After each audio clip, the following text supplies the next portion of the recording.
All right, in this interview, we're going to learn the true meaning of pass with David J.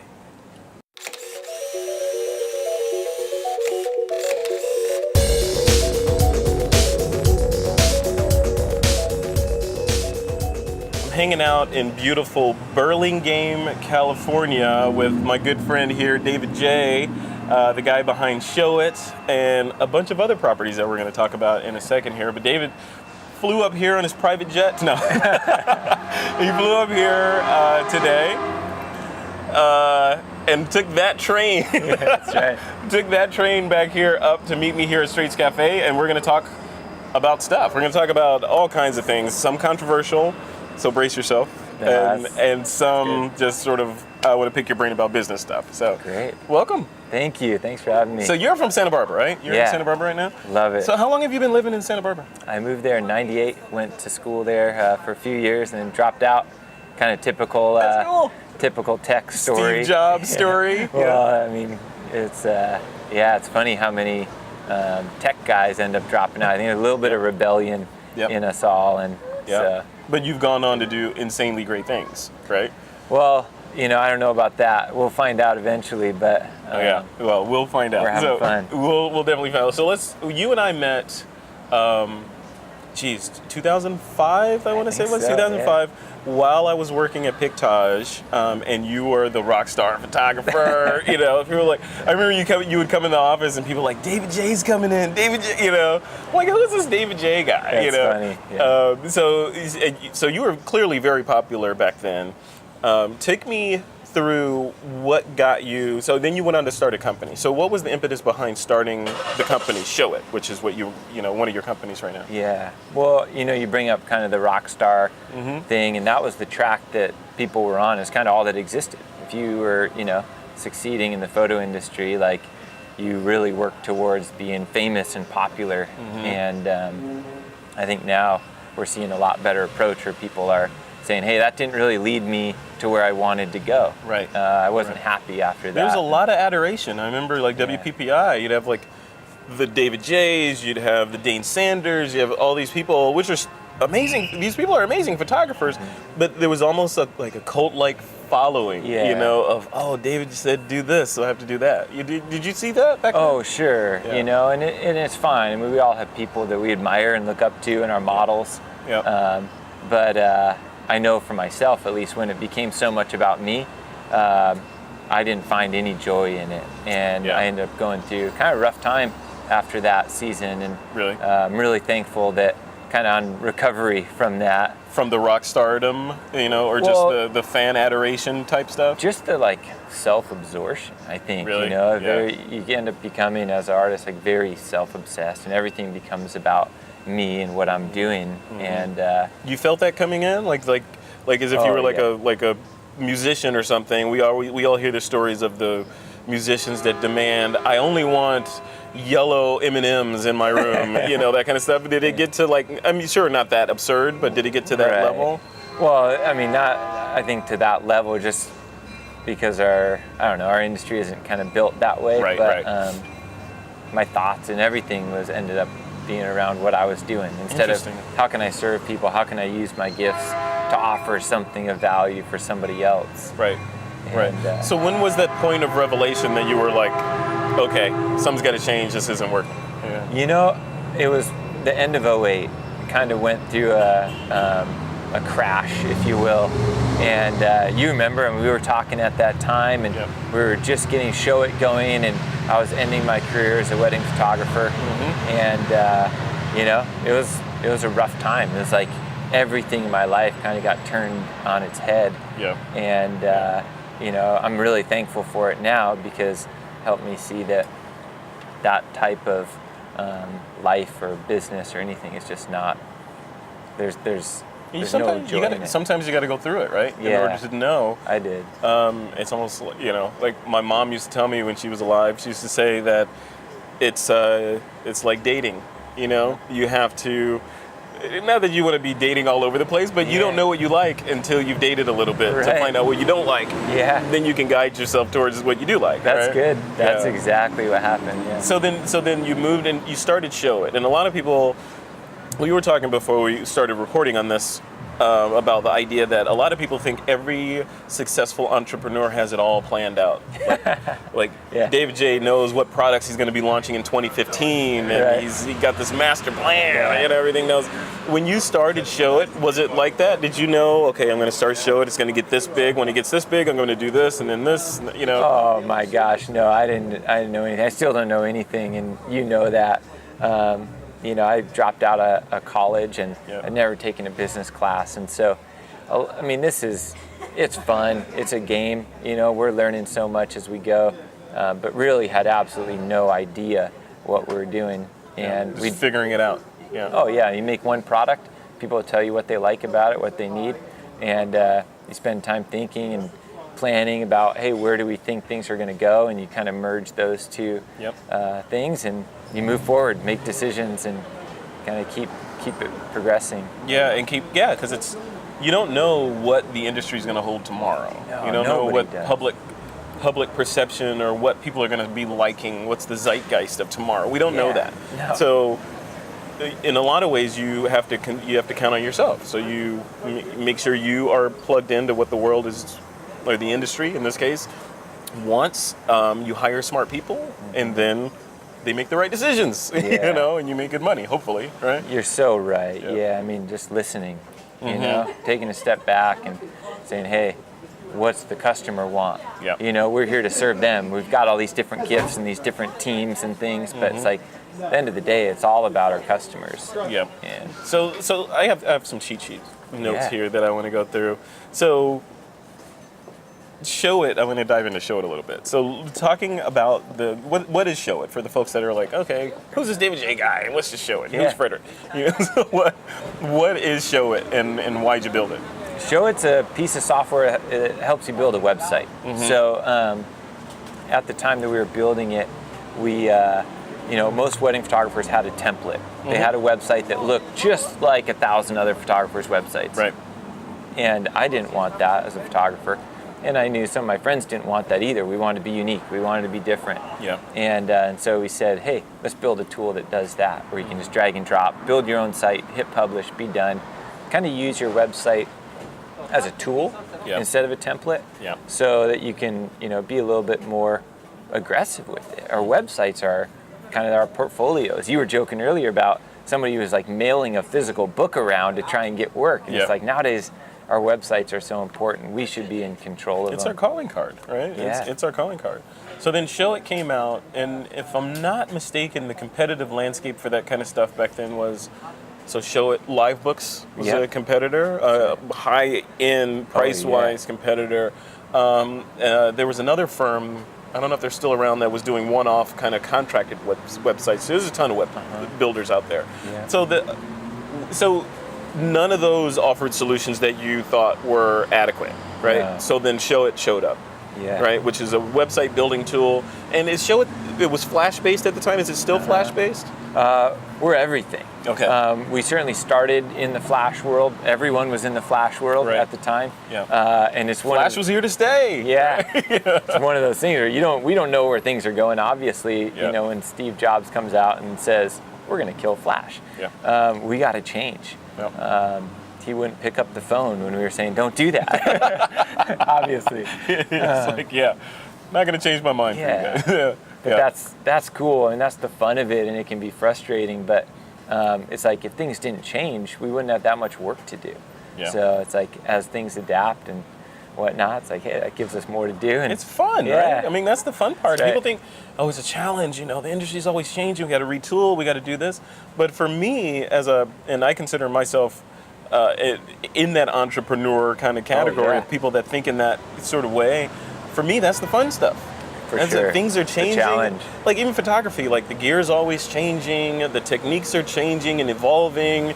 The only thing that doesn't change in the photography industry is light. That's right. It's always, you know, even that changes a little bit. You know, the sun will go supernova at some point. So, you know, this is the only thing that doesn't change, and it's exciting. But one thing that did change, you were telling me before we started recording, that surprised me was you're not shooting. That's right. You were like I said before, you're the rock star photographer. You know, people were like, girls were lining up with their, on the front of Pictage. David J's coming in, all that was happening. And then your images are awesome. You're a photographer, a professional photographer that was worth every penny.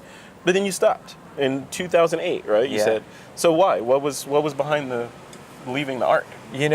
I don't feel like I've ever left the art. I mean, I still consider myself an artist. That's always debatable. Yeah. Well, for everyone, right. all of us, yeah. A funny joke. I probably heard this from you, but they said ask any artist who the best 3 artists are, and they'll have trouble thinking of the names of the other 2. Yeah. And exactly. Right? Isn't that true? Yeah. So sorry, my mic kind of fell here. No, you're good. But it's fun. I love art. I love being creative, and there's so many dimensions to that. And so what I found with Showit was just another dimension to express that. And I still work with photographers. I still do a lot of photography, just not professionally, if you will. On the way up here, it's like I'm shooting on Instagram, and I'm thinking about composition and light and all those sort of things. It's not going to go away. Yeah. It's not. So like looking at that transition away from photography, or not from it, but just from doing it professionally, when you made that decision, it just, like, for me, when you first told me that, the thing that I thought about was, okay, it's focus. It's that entrepreneurial focus. David knows that, he could shoot and could love shooting, but he's choosing to focus his energies over here because he can make a bigger dent over there in this industry. Is that fair? Is that kind of... Yeah. I think you're exactly right. Yeah, it is all about focus. And, it's a hard thing to do, to give up one thing that you love and focus on another thing that you might love. Yeah. Right. Yeah. But we need it. I think the industry as a whole needs it. I think we all need to focus on different things and say, hey, these are my gifts. This is where I'm going to spend my time. I'm not going to try to be this person or that person, because that's not where my gifts are. I'm going to stick within my gifts and thrive, within them. Yeah. No. Yeah, absolutely right. And one of the things that I've learned about humans in general, human nature, is we are shiny object creatures, right? There's something new. Oh, Pinterest is out here. Yeah. And so-and-so famous photographer is all over Pinterest, so I need to be there. So then they start spending energy there. Oh, Facebook just released new kinds of ads. I have to be there too. Oh, Instagram now has video. I have to be there too, So at some point you dilute yourself. And we all know what a diluted substance, like if you put some water in this wine, it's not going to taste like the wine anymore, right? That'd be terrible. Yeah, so that focus, how are you able to maintain that? Because, like, for me, that's a constant challenge for me, is I know what my overall goals are. I know what I want to do. I kind of know what I need to be doing. But there's so many, like, bright lights in the periphery from, like, gear, discussions about gear to new ways to do TWIP to cars, all these different things are out there wanting my attention. Not to mention social, social life. But how do you manage all that? Well, I can't take any credit for managing that, honestly. I mean, it's accountability, and I've got a great business partner, Todd Watson, and a great team of people that they're all committed to the same thing. And so when I get off track, being an artist, getting distracted by all this objects, squirrel. They can say, hey, that's not where we're going. Yeah. And that's a neat thing about our company, is that we've all been friends for a long time. Some of these people I've known since I was 12 years old. Oh, geez. Wow. So they don't have any problem saying something to me, no matter what it is. And that's really good, and it helps keep me focused. And that's the key, a team, a supportive team. Yeah. Maybe that's, no, we have a great team on TWIP, and you're totally right. If it weren't for them, TWIP would have been gone years ago. Because I could show up and do the thing, but all the widgets behind it on every week, they do it and they make it happen, So hats off to those guys. So going back in time, so when we met was in the Pictage days. Our Pictage is still around, but when we were both affiliated with Pictage. And I remember there was some controversy that happened back there that forced you to leave Pictage. I think I was gone by then, but you left Pictage, and there was all this the industry is small and people are like David J and blog posts and forums and Yeah. all this stuff. So set the record straight. What happened back then when you left Pictage? What caused you to leave Pictage? Yeah, and there wasn't anything to force me to leave Pictage. I'm really thankful for my time there and everything I learned from you, from Jeff, from Jason, from everybody else there. It was the start of my career, and Pictage they brought outsourcing into our industry. I didn't even know what that word meant when I started there, and so really thankful for that. And what is that? The site segue defines outsourcing and what that means. Well, it's just in the context of back then. Yeah. So at the time, everyone was a DIY photographer. So they were essentially their own photo studio, their lab. Some people were printing their own pictures and delivering those to their clients. Yeah. And so Pictage said, hey, don't do that. Do what you're good at. Shoot the photos, upload them to our site, and then we'll handle the printing and the delivery of the photos.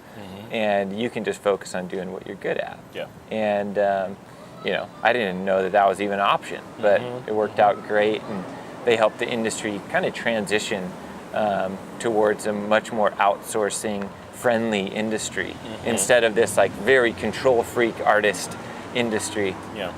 And it's helped artists survive and succeed a lot. I remember having a conversation with Sarah France back in those days, and I remember her saying something. It was about outsourcing. I think she had even done a talk at WPPI on outsourcing. Yeah. And I remember during her talk, she said, hey, I outsource my house cleaning, my laundry. Yes. Everything's outsourced. Oh, she's ultimate. Yeah. I learned so much from her. She'd call me on her drives from San Diego to Pictage and just talk to me about this because I didn't understand it. I was new, and she just helped me and walked me through all that. And yeah, that's awesome. I love that. Yeah, so I'm cheating. I'm looking at my notes here. So I want to talk about outsourcing and that move. So you were at Pictage, then go back into that sort of timeline. Outsourcing, and then you left. So what happened in there? So really what happened was I'm a young geek, and I love innovation. I love technology. Yeah. I'm wanting to move things forward. And so Pictage held a little meeting up in Canada where they brought in a group of people, and they said, hey, this is what we've done. This is where we're thinking of going. Yeah. What do you guys want? What are you thinking? And when it came kind of my turn, I said, hey, I want a digital way to deliver my photos. I want my clients to just be able to go online, see the photos, share them, download them, do whatever they want with them. And, being young and dumb, like I still am, We all are. they laughed at me and they said, DJ, cool, we get why you'd want that, but we're never going to do that. We're a lab. Our business model is selling prints. Yep. And I didn't get that. That was frustrating to me. And so shortly thereafter, I just pieced out and said, I'm going to go find a company that will do that because that's where I think things are going.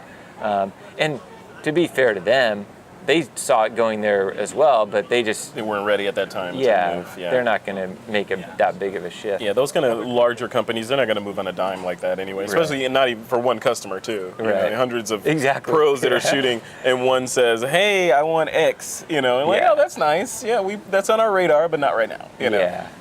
So at some point, your timelines of requirements bifurcate, and they go one direction, you go the other. Yeah. Right? Yeah. And they were good to me in that time, even when I was a punk, and saying things I shouldn't have been saying online. Jason, called me up and said, hey, this is why we're doing what we're doing. And it all made sense. It's just, when we're young, we want things to change fast. And I want it now, and you cross your arms and stomp your feet, Yeah. Yeah, I know. And it's that online thing will get you. Because it's it never goes away. It never goes away, And I learned years ago that I'm not good when I'm passionate, let's say, about something, to be in front of a computer. It takes go walk around the block, go hang out a little bit, go lift some weights, something, and then come back and respond. And your response invariably changes, especially if you write it down what you were going to say and then leave and come back and look at it. And you're like, oh, I was going to say that. Yeah. So Bad news. So then you left Pictage and you landed at Smug Mug. Yeah. So they're right down the street here, Yeah. relatively speaking. So how did that go? So they were a little bit more flexible, or they were further along in the timeline of offering what you needed. So you went with them. How did that go? Well, it's interesting because Smug Mug was created along with Flickr, Shutterfly, those companies. So they were built as a consumer-based company and very tech-focused. They're run by a developer, and so they're like, hey, we'll build it. We'll build anything. And that got me excited because I was like, yeah, something new, something innovative, and that's Smug Mug to a T. So landed there. They were really excited about pros at the time, and so we started sharing. Had them over to my house in Santa Barbara, and we did a kind of a group thing, and it was cool, to see a company that was all about innovative technology. Yeah, they're very truly a Silicon Valley company, to the core. That just happens to be doing stuff that I like, photography, right? So, but yeah, definitely Silicon Valley engineering ethos. Right. Yeah. So it's funny because that's what ended up becoming kind of the rub, was they were so hardcore into storage, and they're a phenomenal storage company. I mean, if you want to store your photos forever, they're awesome for that. Yep. And so when they started to try and build sharing features, more presentation features, which is what I wanted for my clients as a pro, not as a consumer, which is where their kind of background was. I was like, these aren't the pro features. These are great for consumers. Yeah. But it took them a long time to get around to doing some pro things, and so by that time it was like, all right, this isn't a great fit either. I'm just gonna have to go and try something else. Right. Out. And then that something else when you left them. So you were at Smug Mug like 2 years or so? Yeah. Okay. And so were you shooting during that window? Yeah. Okay. Yeah. So you were shooting during that window. Did you stop shooting after you left Smug Mug? That was like, It was right kind of in the interim. I'm done with the relationships. I'm out of this. No, my whole life is relationships. Yeah. It's just, everyone's kind of got their own idea of how things should go, and that's it's the beauty of America, right? Is that you can start a business doing anything. Yeah. And Smug Mug or Pictage or any of these companies, they have their ideas. I've got my ideas, and there's nothing wrong with any of them. Yeah. It's just different directions. Yeah. Sometimes they're parallel. Sometimes they're not. Right. Yeah. Exactly. So then, so that brings us up to the present, where we are now. So you left Smug Mug, and now there's this PASS thing that I heard about, again, from Sarah France, of all people. So so tell me about PASS. And it sounds like the classic Silicon Valley, and I keep saying Silicon Valley because we're here, but the classic Silicon Valley guy sees problem, or guy has problem, guy searches for a solution for problem, there's no solution available, guy builds solution, everyone loves it, guy buys a house in Santa Barbara. So tell me, is that how it goes? Is that why you built PASS? Because you couldn't find what you needed elsewhere? Sure. Okay. Yeah. Well, first I'll start off with what is PASS? PASS is a photo sharing. So we built PASS as a way for photographers to kind of do. And have should I pause? Giant absolute truck drive by. Bringing us some more drinks. Yeah. That's awesome. No, go for it. We're in a city environment, so deal with it. Yeah. It's good, man. It's so beautiful up there. Yeah. But yeah, really, we just wanted to help photographers share their gifts and do it in a way that's focused on service. So all the other products, Pictage, there's a whole host of them, Pictage, Zenfolio, even Smug Mug, are very focused on sales, selling stuff. And that's fine. The majority of the industry, since the beginning of photography, has been built on a sales-driven model, product-driven model. Yeah. We think that's changing. We think that photographers are much more in a service-based business, charging for the artistic services that they're providing, and the products are getting commoditized. When you walk into Costco, what's the first thing you see? Prints. Right. Right? Yeah, Albums. that's in the front. You see right there, canvases. Yeah. Posters. Yeah. Yeah. Faded from the sun. Yeah. Right. Yeah. Totally. Yeah. Yep. And we've seen over the years, clients demand that they get the digital files. Yeah. And it's kind of the same thing that happened with Napster, really. The music industry was charging people $16, $20, $25 for an album. And so people rebelled and revolted and said, we're not paying that. We want one song. And I'm not going to buy an entire album of crap for the one song that I want. Yeah. So if you won't sell me that, I'm going to steal it. Yeah. And so Napster came out and it disrupted that whole deal. And now, or then after that, Steve Jobs came in and said, hey, we don't want to do this. Let's not fight. This is all like, we've got artists. Artists need to be paid. We're all for that. They want to keep creating art. But the current thing is just not working. So let's find something that works. Yeah, and he provided a legitimate path to acquisition for honest people. Yes. Right? So that was, That's right. because people are people, and there's going to be a certain segment of the population that's going to steal or doesn't have the money but still wants the thing, so they're going to get it somehow. Yeah. Piracy, all that. But there's also a segment, and as Steve Jobs was betting on, a segment of the population, a large enough segment of the population that can sustain a business that will choose to do the right thing and buy it legitimately, right? That's right. Yeah.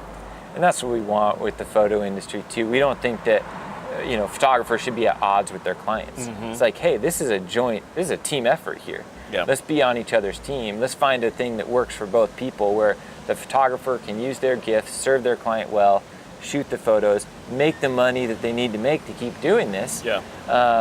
But then the client has the freedom to do what they want with the photos, to share them, to download them, to print them, to have them on their phone. All that is, we think, where the industry is going. So then the controversy that was brought up on TWIP a couple of weeks ago was and I actually mentioned you. I mentioned that I was going to try to get you on the show. And you did it. The controversy was, and I actually named the episode formerly known as Prince. I thought that was kind of clever. Clever. I love it. So formerly known as Prince. So with the idea that Prince are a commodity, and from the standpoint of PASS are going away. So devil's advocate, the photographer that's out there, high-end wedding photographer, I'm picking numbers out of the sky. Say photographer charges 20 grand, 25 grand to shoot a wedding. They shoot the wedding, you get 2 albums, maybe a parent album out of it or whatever. And then the prints on the site are like, for an 8x10, $50. Yeah. 11 by 14, $75. You know, that level of printing, knowing that it's only going to cost about $1.50 regardless of the size total. So for those photographers that are looking at you saying, David J., you're taking food out of my kids' mouths because I'm charging these prices, and now you're telling everyone you're saying the emperor has no clothes, essentially. How dare you do that? So what do you say to those guys, those pros that are out there? Well, first of all, we don't think prints are going away. We don't want prints to go away. We think prints are a wonderful way to share your photos. As photographers, we love seeing the tangible. Clients, a lot of our clients still love seeing the tangible, having a print on the wall. Yeah. And that's great. There's nothing at all wrong with that. What we see going away is photographers being dependent on revenue from prints for their business model. Right. We think that the clients, are now, they know how to get a print.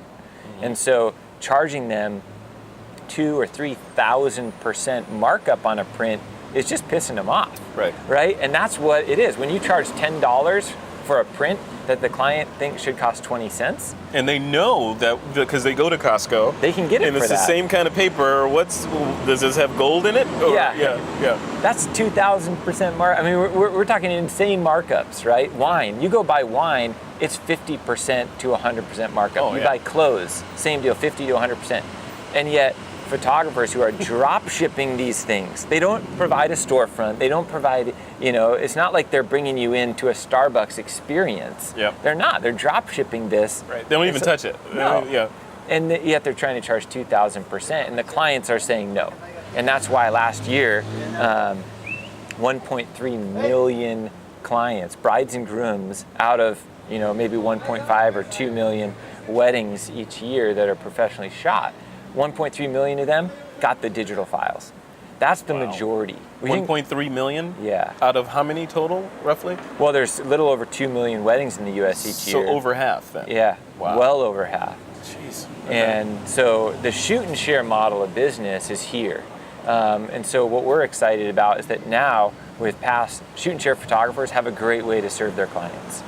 So and on TWIP a while ago, we talked about the idea that the shoot and share photographer, I don't know if we said this explicitly, but we kind of alluded to it, I think, that the shoot and share photographers were kind of taking money out of other photographers' pockets, right? So shoot and share photography, that's not real wedding photography. Real wedding photography is when you go in and you have a bridal consultation, and then you have the engagement shoot running around the streets of Burlingame here, right? And then you do the wedding and then the reception, you know, that's the real experience.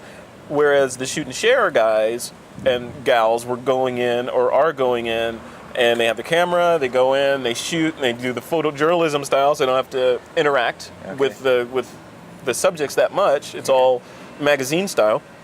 And then the ultimate product is a disc. Or maybe not even that. Maybe it's a username and a password to a gallery, right? So looking at it from that perspective, which is right? I mean, are we in clearly two different markets right now? Or, you know, is it just a changing of the guards? No, it's good that you brought this up because what we've had for the last 5 years is shoot to burn, right? Yeah. And shoot to burn is very different from shoot and share. And shoot and share is very different from a sales-driven or product-driven approach. The main difference is service. A shoot and share photographer provides a full service, a complete service to their client. They're going to come in and do the bridal if they want that. Yeah. They might shoot portrait style. They might shoot journalistic style. The style of photography you shoot, it doesn't have anything to do with it. It's all about, are you providing a complete service for your client? Does your client feel well served at the end of the day? And if so, great. That's what we're trying to do, is give photographers who want to be able to share the photos, not be dependent on print revenue, a way to run their business. Right, because you see that decline going down anyway. And I definitely see it, because this is the Instagram, iPhone, iPad, Android tablet generation that want digital, right? So that, if I was getting married, I don't know that I'd want a print book. I mean, I think I'd want one not for me, but for grandparents and all that, to have it. But for me, it's going to be digital, right? Everything is digital. I want to, even if you're yesterday, actually a couple hours ago, someone was showing me photos of their kid, and it wasn't, hey, look at this album of little Jimmy, It was, look at this album of little Jimmy. That's where things are going. And how would you feel if, as a photographer or as a client, your photographer said, no, I'm not going to share those photos with you, or I'll share them with you, and I'm going to slap this big ugly watermark over top of all of them. Right. It's like, slap in the face. Yeah. Oh yeah, it's like, how can I enjoy this when there's all this crap on it? It's like, what do you value? Do you value your client's experience? Do you value serving them well, or do you just want your name on it? Is it more about you, or is it more about them? And that's the shift that we hope happens, is that photographers say, hey, I'm going to use my gifts, I'm going to serve other people, and that's where I'm going to find my fulfillment. All the stuff that we're talking about now, we've been talking about it with a sort of thread of wedding photography in there. Yeah. Is this solely targeted wedding photographers, or is it model photographers and portrait / stuff, or landscapes and that sort of things, or is it strictly wedding? It's all over. We've started in the wedding space. I think the wedding has been the most accepting of this. But portrait photographers, commercial photographers, really, if you're wanting to share your photos and let the client download the high-res photo, this is for you. The shoot and share approach is for you. We realize but then with that, again, devil's advocate, right? So if I'm that photographer that wants to shoot and share, SmugMug's there, Zenfolio's there. They do that stuff. I could do that. I could upload directly from Lightroom, put it on Zenfolio, for example, or SmugMug, and enable downloads for that album. Why wouldn't I do that? What's the value add of PASS? It's a great question, because there's a lot of tech ways of doing this. And so it's really about, what's a professional way of doing it, and what was built to do this. So just the same way as you could walk into an Apple store and buy a computer, and they could take all the parts of that computer, dump it in a black garbage bag, and let you walk out the door with it. That's that was impressive.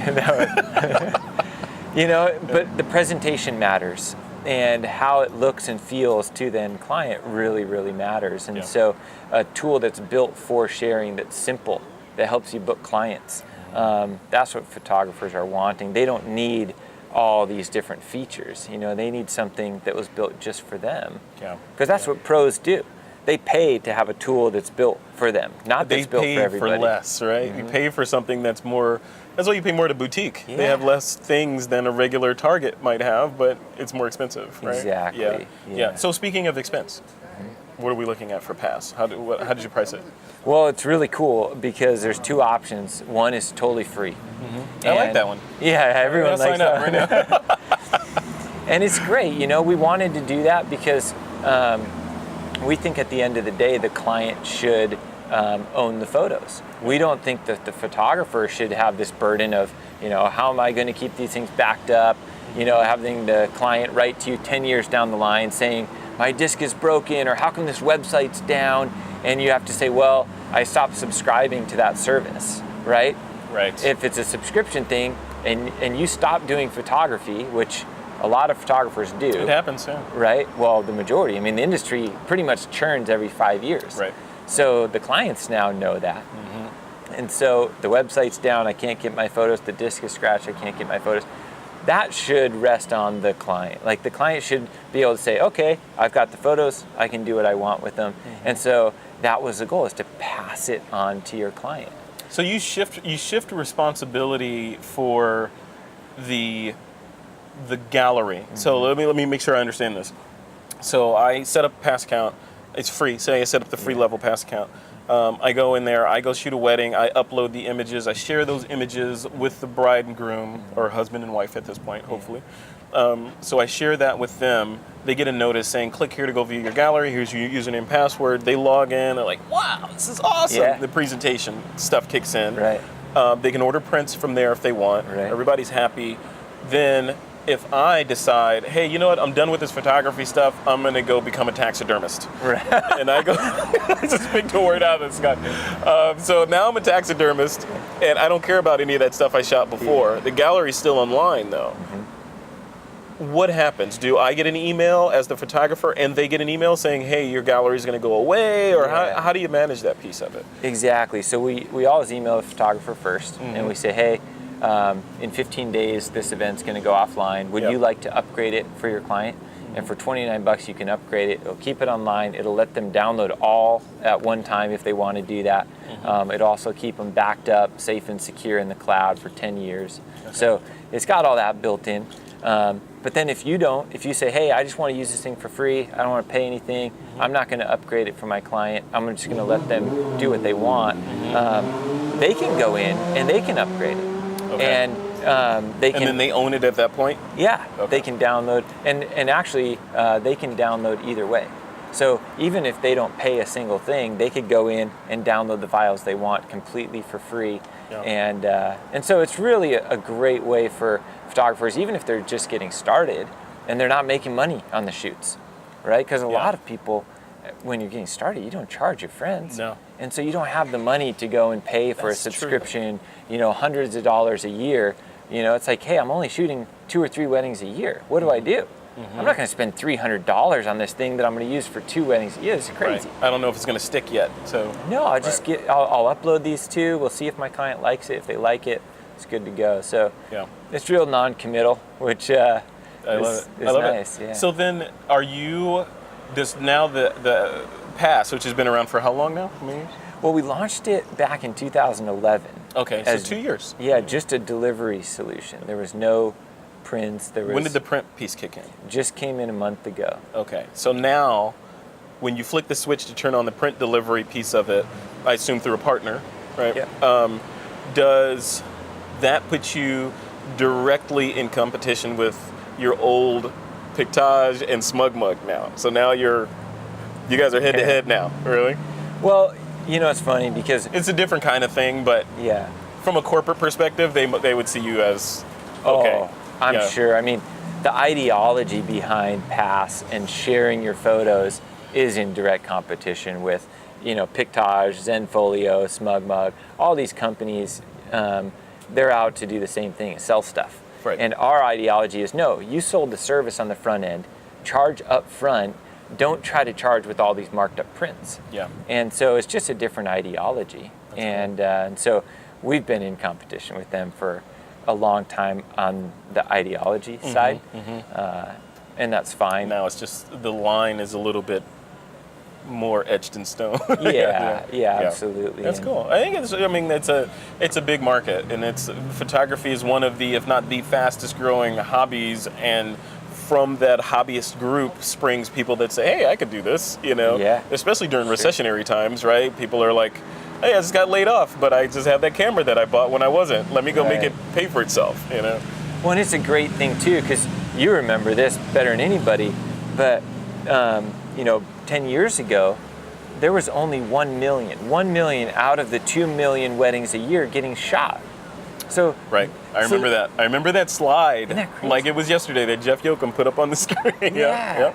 So half of the brides and grooms, just in the U.S., just U.S. stats, every year didn't have any wedding photos, and that's sad because I think every bride and groom's wedding is important, whether they have money to spend on it or not. It should be documented. Yeah. Now that's kind of gotten flipped, and now it's like the majority, 1.5 to 2 million of the 2.2, I think, million weddings every year are getting shot. Whether it's professional or not, I'm not going to be the judge of that. Photos are happening, but it could be anything from iPhone, Instagram, all the way up through, professional with white lens, There's some photos of the day, often from a DSLR, and so that's a great thing. I think we got to celebrate that, and we got to say, hey, we got to be on the same team, no matter kind of what side of the fence you're on with the whole sharing thing or, prints or whatever. We got to say there's brides and grooms out there whose weddings aren't documented. How can we create an industry that documents all of them? Right. Yeah, I think every truck that could possibly have driven by us today during this interview has driven by. The noisiest trucks in California pretty wild. are converging on Burlingame. I think it's like Burning Man for trucks in Burlingame. That's funny. All right, anyway, so let's close this off. So PASS, where's PASS at? Where is Showit at? Literally where people can connect to them online. PASS, just go to pass.us. And the reason we picked that is because then your URL actually reads correctly. So you can say, Frederick, pass us Jack and Jill's wedding.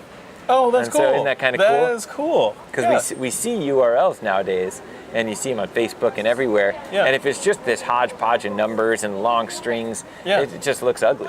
That is really cool. That's the first time I've seen somebody actually weave a domain name into a sentence. Yeah. Like that. Yeah. Well, and I got to give credit where credit's due, because that's one of the beauties of PASS is that when you share your photos, or when your clients share your photos, the photographer credit always goes with it. And that helps photographers book more clients. And so I got this idea from the KISS guys. KISS Wedding Books is a phenomenal album company. And they did kiss.us. And I was like, that's a great idea. I'm going to take that. So, let me embrace and extend that, like Microsoft, right? But hey, just give credit. Yep. It's all good. No, that's good. That's awesome. Well, David, thank you for coming up. You flew all the way up to Burlingame just for this. Oh, this is awesome. It's great to see you. Good to see you. I predict that we're going to do great things in the future. We've been collaborating before we started recording. And I think some cool stuff is going to happen. So congratulations on PASS, the success of Showit, which led to PASS, and all this other cool stuff that you're doing. So. Love it. All right.